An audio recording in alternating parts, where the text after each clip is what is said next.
The story is intended for the second semester, undergraduate students of the colleges of University of Calicut, and it is from the course titled Zeitgeist. So, in this lecture, what we do is we are looking at the biographical details of Nadine Gordimer very quickly, and thereafter we will discuss the story. And the story is very simple, so I'm not going for a very detailed reading of the story because it's so long. Like there are some 4 to 5 pages and from the course, and it is rather lengthy, but it's a simple story. So I'll just tell you the summary of the story, and afterwards we'll discuss the questions given at the end of the text. My purpose is to help the second semester undergraduate students of the colleges of University of Calicut. So we will initially look at the biographical detail of Nadine Gordimer, the story writer, then short summary of the story, question answers from the course. So let us understand the fact that Nadine Gordimer is a very, very famous writer, and Nadine Gordimer won the Nobel Prize for Literature because she authored 13 novels, 10 short story collections, and this shows her greatness. And from this, it's very, very clear that she must be read. She must be read. She must be discussed. And that is the reason why we have the story Amnesty here. Now, one more word about the title of the story. Amnesty, the title refers to, it is in fact an international non-governmental organization, Amnesty. It's an international non-governmental NGO, non-governmental organization for the human rights, the protection of the human rights. And here the title doesn't refer to Amnesty, the international organization, but it refers to general pardon for political prisoners, because the story is about a political prisoner or a group of political prisoner. Okay, so the title of the story is Amnesty, and what can be the result of general pardon given to political prisoners. That is the story. And we will look at the biographical details of Nadine Gordimer. She was born in Springs, Transvaal, a mining town outside Johannesburg in 1923, to Isidor Gordimer, a Jewish jeweler originally from Latvia, and to Nan Myers of British descent. So she is from, of course, South Africa. The place is Johannesburg, and she was educated at a convent school and began reading the masters like Dostoevsky and Tolstoy at a very young age. And this is again very, very important because tomorrow is 19th June, and 19th June is the National Reading Day of India. And as students, we have to understand the fact that reading has a lot of significance, and we know that the slogan of the reading day is read and grow. So when we look at the life of Nadine Gordimer, we understand that as a very young girl, she used to read masters like Dostoevsky and Tolstoy. And by the age of 9, she began writing, and her first story was published in a magazine when she was 15. This is something very remarkable, and I would request my students to just be inspired from the life of Nadine Gordimer, because she read a lot, and she began writing from the age of 9. Okay, so I would request you to write down maybe some diary, maybe some story, maybe some poetry. Okay, So slowly you will find the writer in you, and it will really help you. Remember, words are immortal, books are immortal. You and I will die, but whatever you write and whatever you just publish will remain forever. So Nadine Gordimer just published when she was just 15, began writing at 9, and from her early childhood, Gaudimer witnessed how the white minority increasingly weakened the few rights of the black majority, and it emerged as the foundation stone of her activism against racial segregation. So, if we go through all the 13 novels and the hundreds of short stories written by Nadine Godimer, we understand the fact that she is representing the life of the minority people, the segregated people, the downtrodden, the marginalized black Negro community in South Africa in her fiction. Okay, and she wanted to empower them. She wanted to liberate them, and we understand that she was an activist for the end of color discrimination and the independence and civil rights and human rights of the black people in South Africa. Okay, so she just completed her schooling, and she spent a year at Witwatersrand University, Johannesburg, without receiving a degree. And in 1948, she moved to Johannesburg, where she lived most of her life. She married twice, Gerald Gavron in 1949 and Reinhold Kasurer in 1954.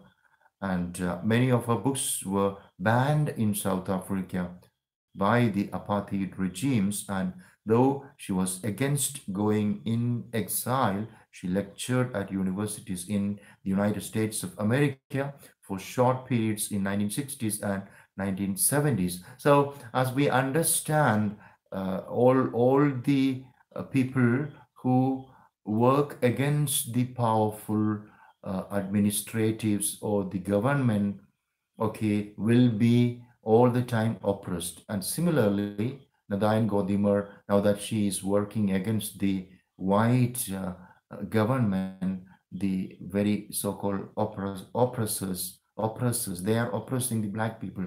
She has been banned many a time. That is, her work has been, whatever she wrote was banned in South Africa by the apartheid regime. We know the apartheid regime is the rulers. Regime refers to the rulers, the government, which is giving too much significance to the superiority of the white people, and they consider the black people inferior, and they treated the black people as slaves. And when Nadine Godimer wrote against this discrimination on the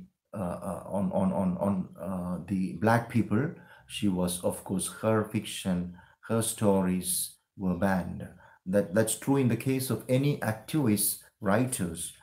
And now we continue. Okay, later she famously said regarding her career and politics, I quote, this is what Nadine Godimer said about her career. Learning to write sent me falling through the surface of the South African way of life.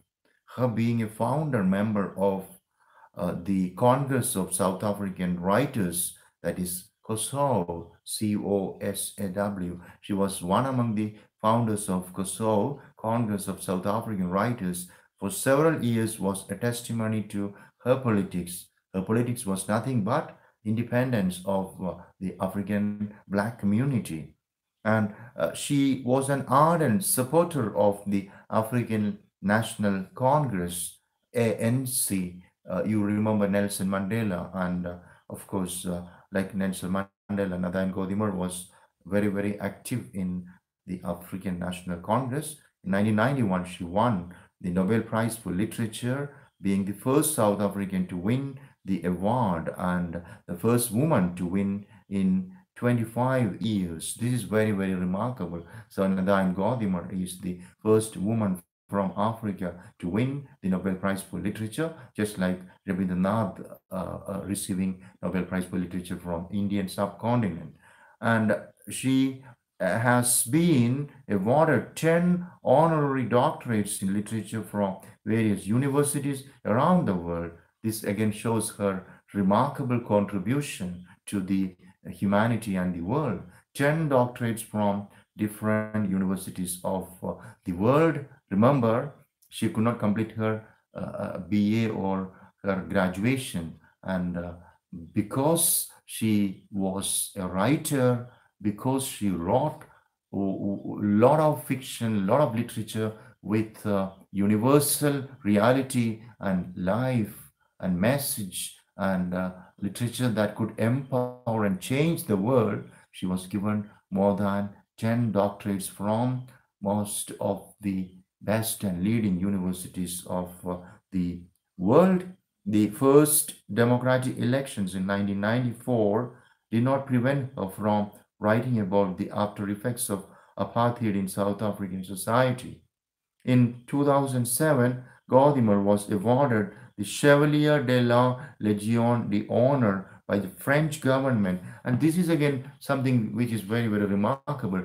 Even the French government, the France government is honoring her, and she is given the Chevalier de la Légion d'Honneur.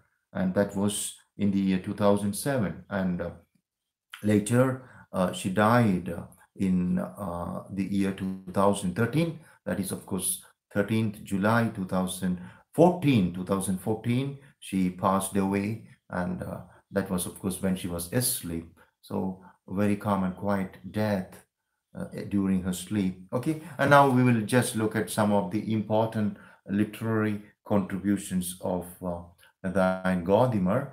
Gordimer has published in 40 languages.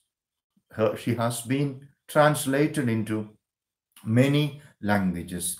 Gordimer has published in 40 languages, 13 novels, and 10 short story collections. Her first book was Face to Face, 1949, a collection of short stories, mostly concerned with the devastating effects of apartheid on the lives of South Africans. Like Alice Munro, Gordimer also developed a detached, fractured, unsentimental style of writing since her first novel, The Lying Days of 1953. Her major novels include The Conservationists of 1974, a joint winner of the Booker Prize, then Berger's Daughter of 1979, July's People of 1981, A Spot of Nature of 1987, My Son's Story of 1990, The House Gun of 1998, The Pickup of 2001, Get Alive 2005, and No Time Like the Present 2012. Gordimer's major short story collections are The Soldier's Embrace of 1980, Crime of Conscience of 1991, Jump and Other Stories of 1991, Loot and Other Stories of 2003, and Beethoven Was 1/16th Black of 2007. Now we will just look at how Nadine Gordimer was praised by the Nobel Committee.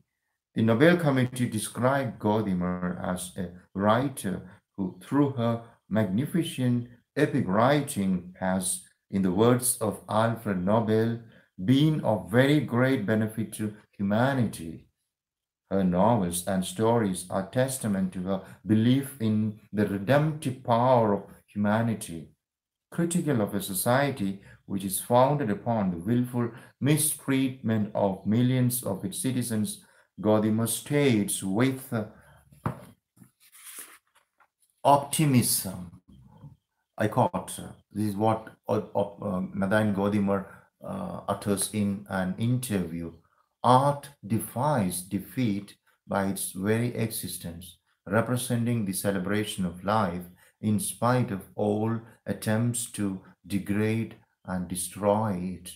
Now, uh, having discussed or having understood the very, very remarkable life of Nadine Gordimer, the one of the best writers of the world, the 20th century, let us just look at the selected uh, short story, Amnesty. We are looking at the very background and the content of this great story, Amnesty.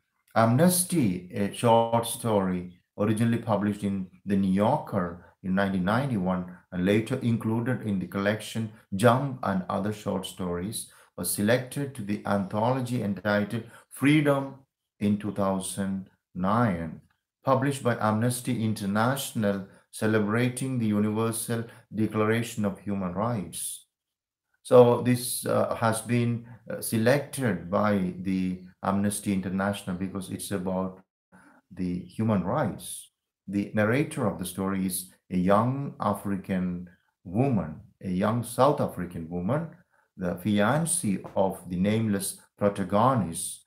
In a flashback in first person narrative, she tells the story of her potential husband's, a South African black trade unionist who was arrested for inciting riots among workers. Freedom from imprisonment. The story portrays the deep racial division that infected South Africa under apartheid regime. Through the sharp, incisive, and unsentimental narrative, the narrator shows how oppressed the people of South Africa were, and especially how the women were emotionally and physically affected. The story also reveals how the prison serves as an instrument in the hands of totalitarian and sometimes democratic governments where the individuals are subjected to close surveillance, and how the innocent ones take the pain inflicted by the state. In a detailed examination of the devastating psychological effects of political persecution on the lives of ordinary South Africans, Gaudimer delineates the relationship between the personal and the political in terms of human rights. So that's again an introduction to the story Amnesty. Now I'll just go for a short summary of this wonderful story Amnesty, and thereafter we will just look at the questions and answers given at the end of the course book. So let us understand the important characters of the story. The main important character is the narrator of the story, Amnesty. The narrator is a person who tells the story. Okay, a narrator is not the writer. So in this story, we listen to a young African lady. She is unnamed. We don't know her name. And the other character, her fiancé or the person whom she is going to marry. In the story, of course, they we understand that they get married, they live as husband and wife, they have children. Okay, she is giving birth to a girl. Thereafter, we understand that she is pregnant a second time. Okay, and so the important characters, number one is the young South African black lady. She is the narrator. She tells us what happened in her life. And this story has multiple dimensions. It has a lot, maybe it is about the personal in the life of an African, a black African. It's about the personal. It's what happens in the life of an individual in South Africa who is a Negro. Number two, it's about the political problem of color discrimination, apartheid. Number three, it's about the very international violation of human rights. Each and every human being, no matter what color, caste, nationality, or race, or linguistic background he or she is a human being and has the human rights to live, to work, to have an income, to be treated equal with others. Okay, but these people, just because they are blacks, are denied their human rights, their fundamental rights, and they are treated as slaves, and they are not permitted to have education, they are not permitted to have work, they are not permitted to have land, they don't get minimum wages, they don't get enough time to rest, the working condition is very very bad. All right, so all this brutality of a dominant minority has been very powerfully presented in this story as international or just universal significance. All right, so it's about the personal, it's about the political, it's about the national, it's about the international, it's about the universal. These are the different levels of the story. And now we will just, I'll tell you the story. So the narrator, a young Negro, African black woman. All right, same, I'm repeating the same words to help you understand, right? Number two, she is engaged to a man, young man, and he is a uh, worker. Worker, to be very precise, is working in a construction company, and he has to do the almost all the works that construction workers have to do, like picking up the bricks, like plastering, centering, different kinds of works. He is a construction worker, and there are other characters, and the story tells about the so-called uh, Boers. We have Boers, Boer, and the Boer, Boer is a member of the Dutch community or the Huguenot population. They are, of course, the white people, and they have come from Europe. They have settled in South Africa in the 17th century, and they have, now that they are whites, they just control the land, they control the people, they are the owners of the land where the story is set. So the boys are the superior people. They just they are powerful. They are like capitalists. They own land, labor, capital, organization. Okay, and they are the white people. All right, and the others are the black people, the oppressed, marginalized, subjugated community. So the narrator, black young woman, her husband or her fiancé, the second, he can be, he is the protagonist, right? He can be the hero. The narrator, okay, is the lady, she tells us the story, but the person who has a lot of heroic deeds, or who is, of course, the hero, heroic qualities, is the construction company worker. He is not just a construction company worker, he is also a trade union leader. And how does he become a trade union leader? He became a trade union leader because he could read, he could understand, he could, of course, these people, remember, every African in Africa or South Africa, Johannesburg, or any country in Nigeria, or any country in South Africa, they have their own indigenous languages. They have their own mother tongue. Like we in India have numerous hundreds of languages.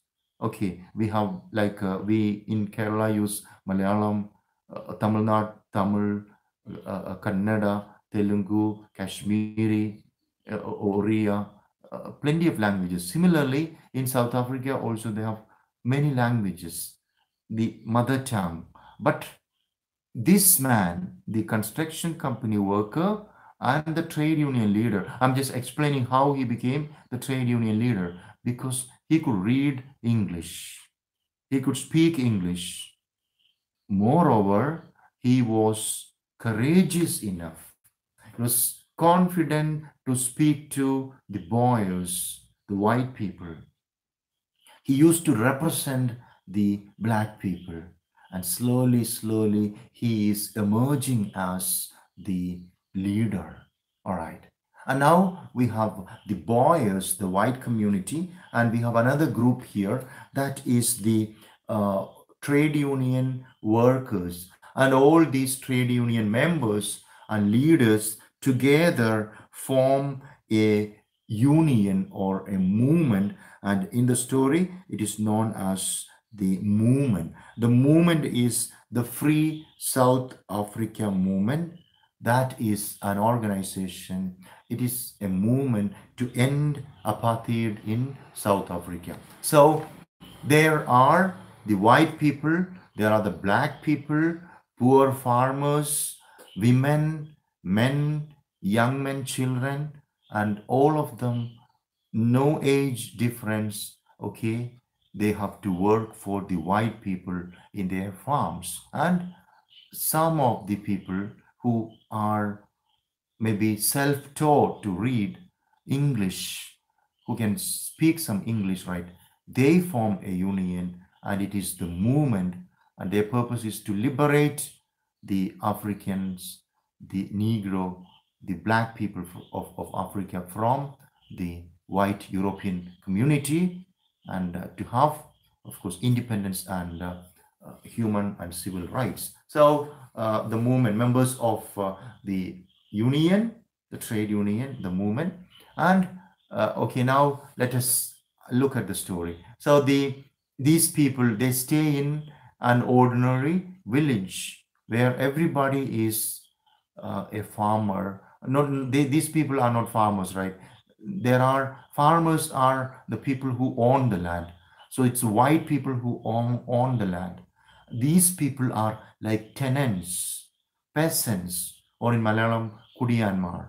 They don't own the land. They live in the farm of a white European boyar, and from morning to evening, they live in their in the farms of the white people, working in their farms, cultivating, doing all the many works that are related to cultivation and farming and all. They have they don't have good houses. They don't have, of course, good no amenities, no luxury, nothing. They live in huts, small huts. Very rarely there and here they have village schools in which these African black people, like the narrator herself, after her 8th standard, she completed her standard 8 and she became a teacher in the village school. So this is of course the background. Poor African people, black people, village, living in small huts, most of them working from morning to evening, and no rest, nothing, very, very miserable condition. They are treated as slaves.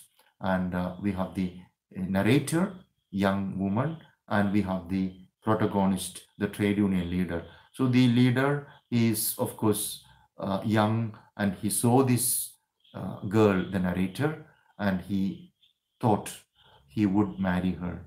Okay, they fell in love, and he came to her father, he proposed. And we have customs and conventions in every country. So we have dowry system. In fact, it is not legal at the moment. It is prohibited. Dowry in India is prohibited, but still maybe it exists, right? Similarly, in Africa, there is a custom. The boy or the man who is interested to marry a young lady, he will have to pay an amount to the girl's father. Now he has to work 3 years to make the expected the amount he is giving to her father. So he is working. As he is working, he is in the trade union movement, and he is, of course, so now that they have permission to they are he is permitted to marry her. We understand from the story that they meet each other and they live maybe as man and woman. Okay, so the formal marriage is not over, but they live together. They meet and they have sex, right? And that's why we, as we read the story, we understand that a girl is born before the formal marriage. So that's okay. And we understand even in India, in some indigenous tribal communities, it's permitted, right? Similarly, Africa, it's quite common. So they meet, they live, and he's working. Often he goes out and he is in the movement. And now that he is questioning the white people, like the other trade union members, a group of young Negro African youngsters, including the protagonist, they are imprisoned and they are taken to the Robben Island. It is in fact it's an island in which the political prisoners, they are kept in the prison in the Robben Island. Robben Island is the very prison in which the great African National Congress leader Nelson Mandela was imprisoned. So he is taken to the Robben Island, the prison in the Robben Island. Now, okay, it's very difficult for her. It's far away. It's in an island, and they have to travel a lot. They are in remote village. They have to travel a lot, and her parents are poor. His parents are also poor. They can't. They are not educated. Both family parents are not educated, and life is very difficult. It's really very painful for her. She's pregnant, and she wishes to meet her husband. In fact, he is initially imprisoned for 9 years. The trial is going on. So he is, of course, meant to be in the prison for 9 years, and the trial is going on. And we understand that in the trials, as per the verdict, they will be released.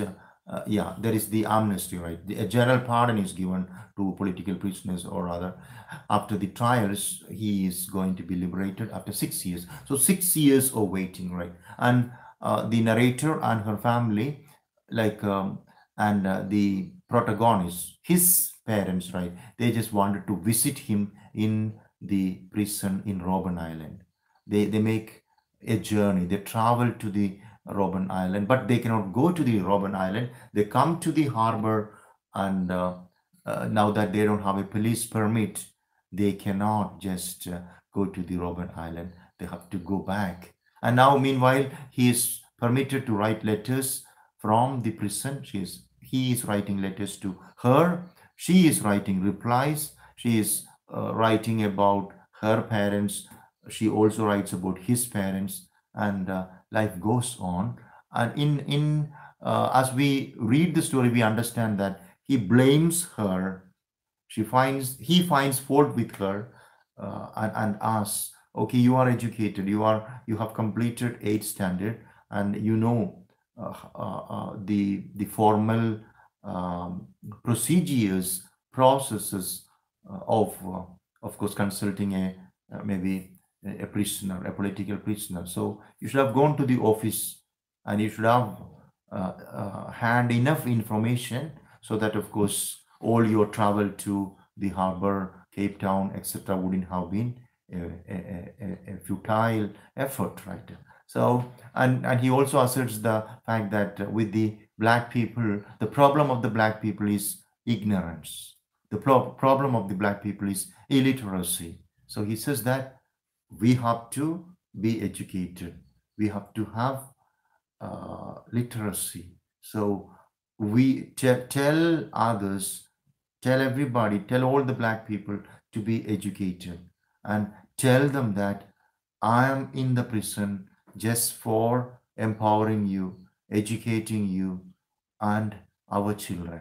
Okay, so meanwhile, we understand she gives birth to her first child, it's a girl, and she takes the girl to the prison to show to him. And of course, although one attempt was a failure, later she took the baby to the prison, and it was of course a very emotional scene. She met her husband or her fiancé in the prison, and all the friends or the prison mates of the protagonist come around the narrator and the baby daughter, the baby girl, and they named the baby Inkululeko. It's in fact an African name. Inkululeko is the name given to the daughter. They give her some money, some gifts. That's wonderful meeting. And after the trial, after 6 years, he is released. He come back to the village where the narrator and the family members of the protagonist live. They just live in the village. There are, of course, gatherings, right? Often on Sundays they gather in the veld, VELD. Veld is the open space in the farm. They just gather, they pray, and they just go back. So once after his release from the prison in Robben Island, there are gatherings in the veld, in the farm, open, uncultivated, open area in the farm.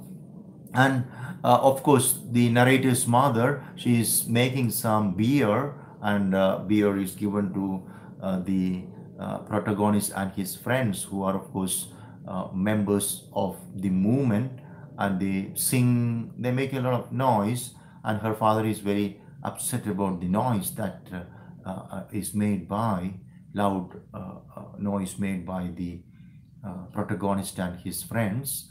And he just asked them not to make much noise, because the European people, the boys, the white people, they will be very angry when they understand that we are making noise here. There are meetings, there are protests, there are gatherings, and all these people are just intriguing against the government. All right, so they may just punish us. They may ask us to go away from the farm. They may not give us any work, so life will be trouble.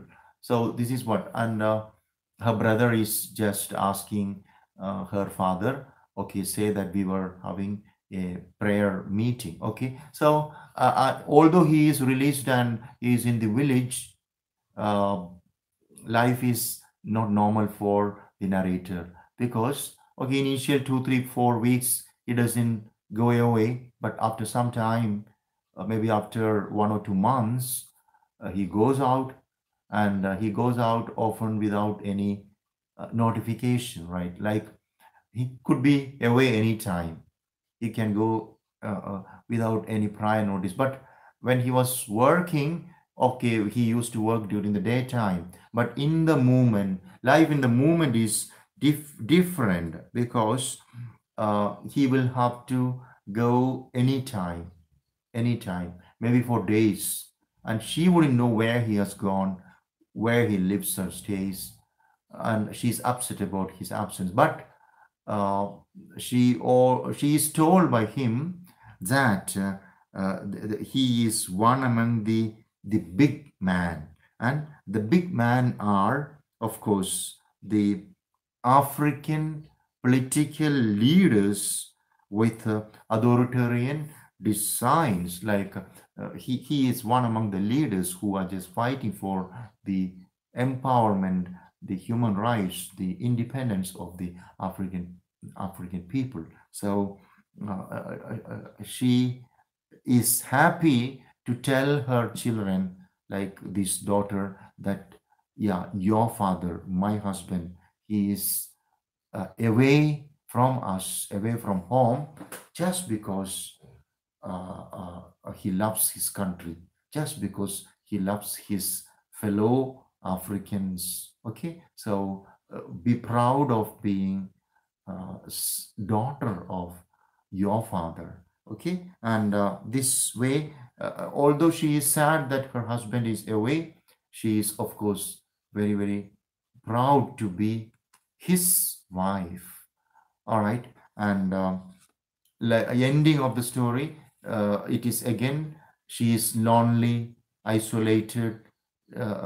She sits on an elevated place. Of course, that is, I sit on a warm stone in the late afternoon. All right, and she's just thinking, dreaming, wishing. Okay, and we understand that she is sure that sooner than later they are going to have independence. They are going to have, of course, their civil rights and human rights, and they are going to have equality.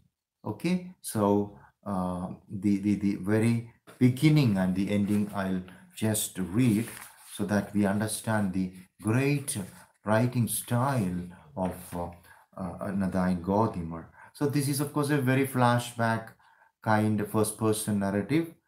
uh, when we heard he was released, I ran all over the farm and through the fence to our people on the next farm to tell everybody. I only saw afterwards I had torn my dress on the barbed wire and there was a scratch with blood on my shoulder. This is the opening, and we understand the story begins in the middle. Immediately after his release, okay, he's visiting them, coming back, homecoming from prison. That is the beginning of the story. And thereafter, flashbacks, flash forwards, and ending is again in the present. So, beginning in the middle and ending in the present. Lonely, husband is away, waiting. So let's look at the ending of the story. I am up with the clouds.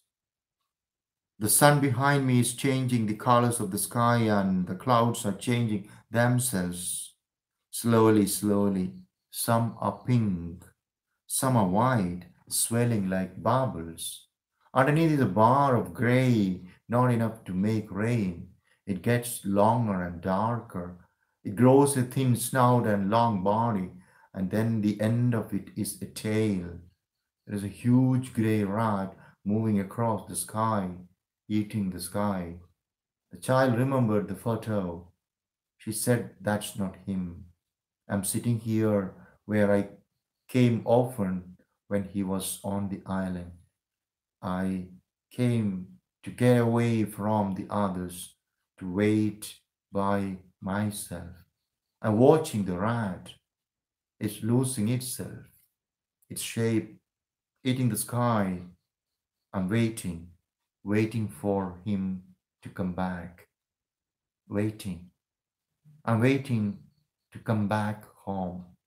That is the wonderful ending of the story, Amnesty. Now we will discuss the questions and answers. And as we discuss, of course, we will have more clear idea about the story.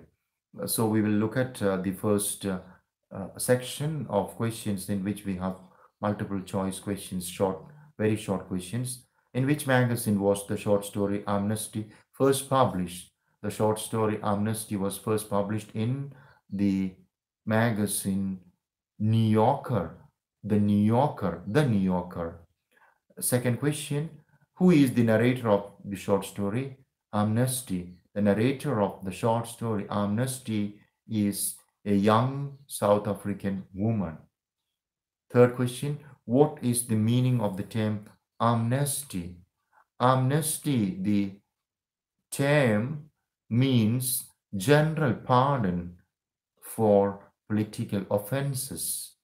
And number two, it refers to the non-governmental organization which is international for human rights. Next question, number 4. For how many years was he sentenced to in the trial? In the trial, the protagonist was uh, sentenced for 6 years imprisonment. 6 years imprisonment. Next question, number 5. What name was given by the trade unionist to his daughter? The trade unionist named his daughter Inkululeko. Next question. Why are the black people kept down according to the protagonist?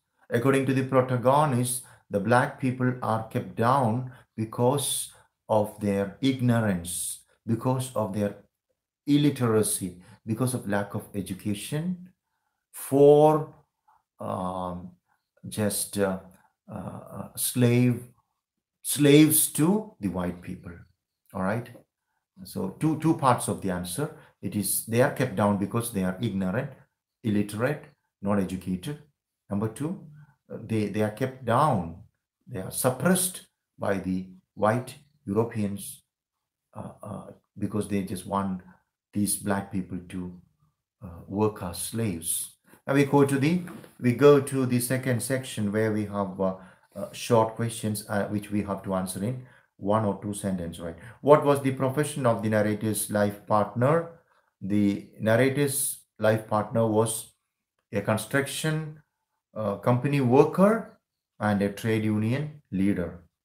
Number 2, why was he one of the men who went to talk to the bosses? The narrator's husband, the protagonist of the story, was one of the men who went to talk to the bosses because he could read and write and he could speak English, and he was very courageous. Next question. Why couldn't the narrator go often to the court to follow the trial of her potential husband?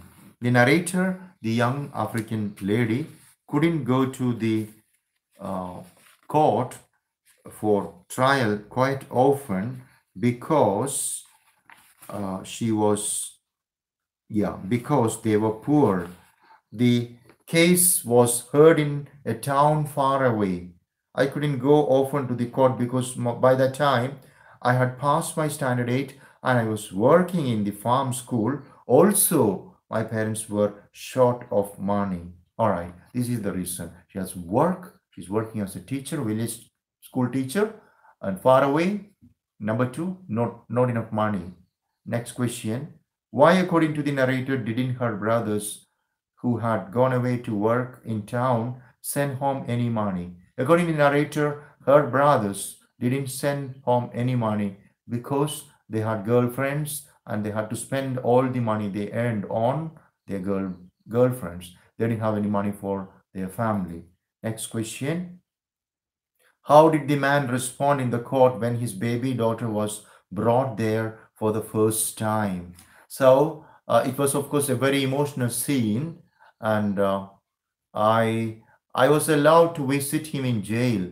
Our little girl was born while the trial went on, and when I brought the baby to court the first time to show him, his comrades hugged him and then hugged me across the barrier of the prisoner's dock, and they had clubbed together to give me some money as a present for the baby.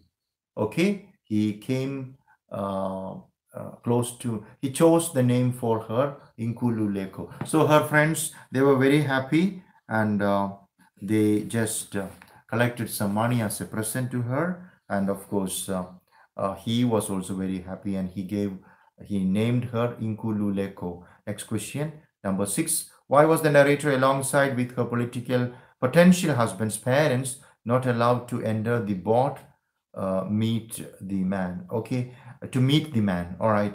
The answer, to meet the man, there is a printing error. That the answer is, of course, right. The narrator and her husband's parents were not permitted to enter the boat because they did not have a police permit. Next question. What was the content of the such a good letter sent by the protagonist from the prison. So the protagonist is writing letters, and the content of the letter is I'm reading the answer from page number 76. Okay, then he sent such a good letter. That's what I'm on the island for. He tells his wife that why he is in prison. That's what I am. That's why I am. That's what I am on the island for, far away from you. I'm here so that one day our people will have the things they need: land, food, the end of ignorance. All right, this is the good letter. He says he is in prison because he wants his people to have land, food, and education. And there was something else. I could just read the word power. The prison had blacked out all his letters, right? Okay, so he also spoke about power. All right, I could just read the word power. The prison had blacked out, so they didn't have power. All right, and he also spoke about power. Now we have the next question. Question number 8. What, according to the protagonist, is the difference between working in the movement and the union? That is answer we have in page number 77. Page number 77. The answer. Okay. In the movement, the what is the name of the movement? The Free South Africa movement to end apartheid in South Africa. In the movement, it's not like it was in the union, where you do your work every day, and or after that you are busy with meetings. In the movement, you never know where you will have to go and what is going to come up next. And the same with money. In the movement, it's not like a job with the regular pay. I know that it isn't. All right, so this is it, right? So in the movement, they don't get a regular pay, and they could be away anytime. But in when they work, of course, they just have to work. Okay, so maybe they have some meetings after. That is the answer. Now we have the next question. Question number 9. Why was the narrator's father against the meeting of the comrades in their place? The narrator's father was against the meeting because they were making a lot of noise, and he was afraid that the white European boys would punish them, and maybe they may have to go away from the farm if they make a lot of noise. All right, that is the reason. Next question. What was the protagonist's reply when he was informed of the second child coming? Okay, so when the protagonist was informed that she is going to give birth to a second child, he said that that child will be born in a new country. He said, this one belongs to a new country. Yeah, our second child is going to be born in a new country. He will build the freedom we have fought for. I know he wants, yeah. So he's going to be born in a free country. So he is hopeful that Africa is going to be free very soon. All right, next question. Explain, I'm waiting to come back home. So I'm waiting to come back home is the end of the story. It has multiple meanings. One of the meanings is, yes, verbal meaning. I'm away from my home, and very soon I'm going back. I will go back to my home. Number 2, I'm waiting for my husband to come back. My husband is away. He is in the movement, and I'm waiting for him to come back. Number 3, it is waiting for the independence of the freedom of the black people. The black people right now, okay, they don't have a home. They don't have their home, the structure. They don't have home, their country, and they will have their home only when the country is independent. So they are waiting for the country to be free. They're waiting for them to have human rights, fundamental rights. Okay, so that is waiting. All right. So you have to own your home. You own your home only when you are free. So that is the fourth meaning, right? Now, number four or five. Next is, of course, right. I am waiting to come back home. That is all right. My home can be my body again, right? My home can be my body. So as a man, as a married man or a married woman, okay, you have your body, all right, and your body is complete only when you have your partner, all right. You are married, you have a husband, you have a wife, and like this man woman relationship is complete only with the other partner. So I am waiting to come back home. My home is my body, and my body is not complete. My body will be complete only when my husband come. So I'm waiting to come back home means, yeah, I'm just waiting for him to come back again, right? For my body to my home to be right complete. Next is, of course, right, the last ultimate, right. We all come from home. Our home is heaven. Our origin is, of course, God. We come from God. We are born here, we die. Not end of death is not the end of everything. We go back to God. So our home is not the earth. Our home is not this. Our home is, of course, not the 30, 35, 40, 45, 60, 65, 70, 75, 100 years you live here. That is not. No, your home is somewhere. And now that you are not independent, you have no freedom. Okay, this is not your home. So here you don't feel like being in home, at home. You don't have a feeling of at home because you are not independent. But in the other home, in heaven, there is no segregation. Everybody is a son and daughter of God Almighty. No segregation. So maybe I get independence. Africa become free. Black people become free. And it will be a home. If not, okay, maybe in the other world, okay, after my death, maybe, yeah, I'm going to be at home, right? Maybe I'm waiting for that again, right? So different levels of meaning, right? Okay. And now we come to the paragraph questions. The treatment of racism in Amnesty. Nadine Gordimer's short story Amnesty is a wonderful representation of racism or color discrimination.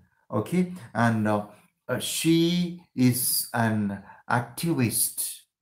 Nadine Gordimer is an activist for the human rights, the fundamental rights, the civil rights of Black people. Black men and women, human beings shouldn't be discriminated on the basis of color. Color discrimination is apartheid. It is racism. It's racism. And Gordimer very powerfully, very successfully represents how diabolic and evil is the racism. Okay, a human being, just because he is white, all right, just because he belongs to another race, thinks or believes that he is superior and he is ill-treating the white people and Black people in Africa. They are denied home, land, education, often rest, wages, food, all right, medicine. So all this is violation of human rights. So Amnesty is one of the best stories of world literature in which racism is treated in a very realistic way. Each and every reader feels sad about the pathetic life of the African Black community, the personal life of the narrator, the political condition in Africa, the kind of denial of rights. This is a big problem, and that the very severity, the very magnitude of this evil, apartheid, racial discrimination, is projected, represented in a very, very effective way. And anyone who reads this story will never support racism or apartheid. Next paragraph question. Describe the circumstances that led to the protagonist's imprisonment. The protagonist, a young African black man, is a construction worker initially. Later, he is involving in the trade union movement, and he can read, he can speak English, he's confident, and he's questioning the authority.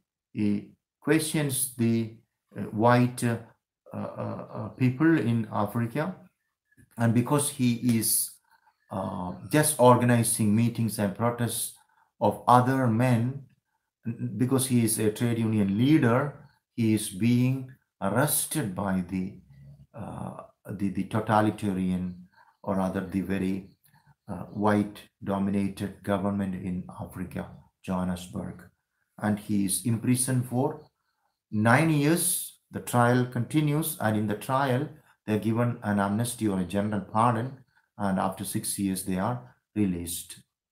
Okay, next question. Narrate the journey to the island by the narrator and the protagonist's family.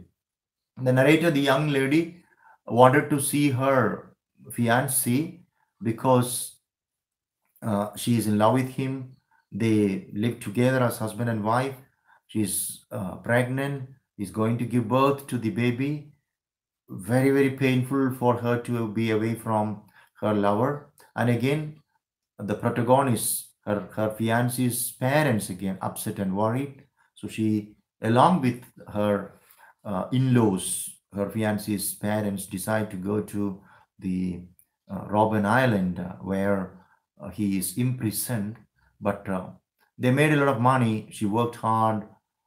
All the members of the family made a lot of money, and with that money they come to Cape Town. They come to the harbor, but when they are about to enter the boat which would take them to the Robben Island prison, they are asked for the police permit, and unfortunately they didn't know about the police permit, and they didn't have the police permit, and they couldn't just go there.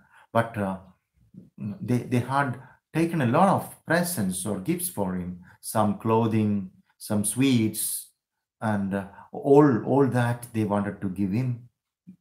They wanted to meet him, but now that they can't go there, they handed over all these precious things to other passengers who got permit to go there. And later, of course, it is given to him. He wrote a letter with anger, just asking her, aren't you educated? Why couldn't you go to the offices and get information about the visit to the prison, etc.? Okay, next question. The concept of socialism proposed by Gordimer in the story. This is in fact a wonderful story which is not only against apartheid, it's also about it is about socialism as well. All right, a socialist society is a society in which all individuals, all citizens are ensured welfare. They are treated equally. All right, they can own land. Every citizen is equal, and the government must ensure that they have land, they have of course education, house, they have all the primary requisites of life like food, water, housing, clothing, and everybody should be treated equally. Okay, there must be equality, liberty, fraternity, justice, all that. So the concept of socialism is there must not be any racial discrimination. There must not be any kind of discrimination based on caste, creed, color, race, language, or anything. And Gordimer Nadine Gordimer very, very powerfully criticizes apartheid, and she just asserts emphatically the fact that it's an evil that is just destroying the life of a lot of innocent people, and it should be eliminated from the world. So, a comment on the climax of Amnesty. The climax of Amnesty is, of course, the trial and the release of the protagonist. He is, of course, released. Everybody is very, very happy, and the narrator is also very happy. All right, he is back at home, but painfully for everyone, the uh, uh, uh, the daughter, the girl who is 6 years, looks at her dad as if a stranger. This is the feeling. This is how families have been estranged by apartheid. This is how families have been estranged by imprisonment. This is the climax. Okay? Happy that the father is coming back. Happy that the husband is homecoming, having a homecoming. But back at home, okay, you don't know. Your daughter doesn't know, your son doesn't know who you are. It's very painful. And even after that, of course, they have no freedom, and he has to be away because he's in the moment. And that's it, right? So again, because he's away, she is lonely. So the personal life of black people because of apartheid is painful, very painful, full of anxiety, worry, apprehensions, alienation, loneliness. Okay, that is the climax, right? Now the essay question: Nadine Gordimer's Amnesty examines the struggle of black South Africans to challenge the apartheid discussed. So the very story, very textual question. Okay, from the beginning till the end, we understand Nadine Gordimer is depicting or representing typical black community in Africa. We have an individual, so also the very right there is the individual on one side, and there is the society on the other side. Okay, so whatever happens to the narrator happens to all black people in Africa. Okay, and all this is because of apartheid. Okay, and the black people, they are struggling, they are struggling, they're struggling to be empowered, struggling to be educated, struggling to be liberated, struggling for their fundamental rights. And the government, the totalitarian government, they just oppress the black people. Okay, besides, now that they are decided to work hard day and night for their independence, there is going to be some positive result. And we understand now, of course, situation has changed a lot. Situation has changed a lot. There is again a decline in cases. That is, of course, like the atrocities towards black people has just come down. In the past, of course, in the 18th century, 19th century, early 20th century, it was very high, and a lot of black people were imprisoned, punished, killed just because they were black. All right. Now, next essay question. Critically examine Amnesty as the story of young woman whose ambitions are thwarted by social inequalities. Okay, very, very textual question. All right, this is a story of a young woman whose ambitions are thwarted by social inequalities. She is black. Her husband is black, her families are black, and the government, the powerful people, they are white. And just because of apartheid, they are treated unequally. There isn't equality there. No education, no land, no house, no income, no rest, no independence.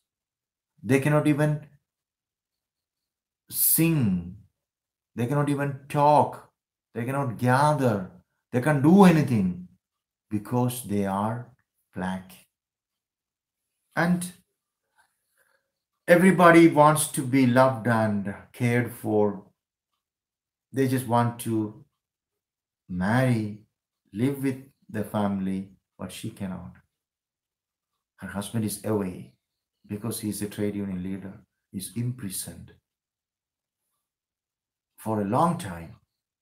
It could have been 9 years, but luckily the trial is over, and after 6 years, he is released. Even after that, no freedom, he has to work for freedom and away from home. And look at that baby girl. She doesn't know her dad. She wishes to, every baby needs the love of both the parents, dad and mom. But it is denied. Yes, when he comes back, he feels a lot of pain because his daughter is looking at him like a stranger. Okay, so this story is a story of a young woman whose ambitions are thwarted by social inequalities. She has a lot of ambition. She wishes to have a home. She wishes to have, of course, a life with her husband. She wishes to have maybe a lot of wonderful moments together. Okay, but all this is denied. And it is just because of social inequality, because of apartheid.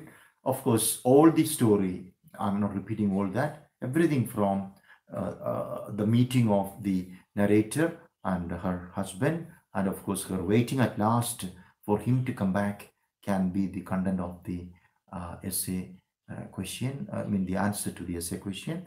So with that, we come to the end of this beautiful story, Amnesty by Nadine Gordimer. Please write down the questions and answers, read the story again and again, and ensure that you know everything about the life of Nadine Gordimer, the works, the 13 novels, and all the stories Nadine Gordimer wrote, and why she is given Nobel Prize for Literature, why she is given doctorates, and what the story Amnesty is about, and what are the answers to each of the questions, and ensure that you do your work very sincerely and effectively, and you are always very careful about accomplishing all your dreams. So remember, slow and steady wins the race. If you are sincere to each and every moment in your life, this moment you put in 100% effort, you will have a result. You become a successful leader, a successful human being, a successful, uh, wonderful person. Okay, so may God bless you. May you have success, happiness, peace, and good health. Thanks a lot for listening. Bye bye.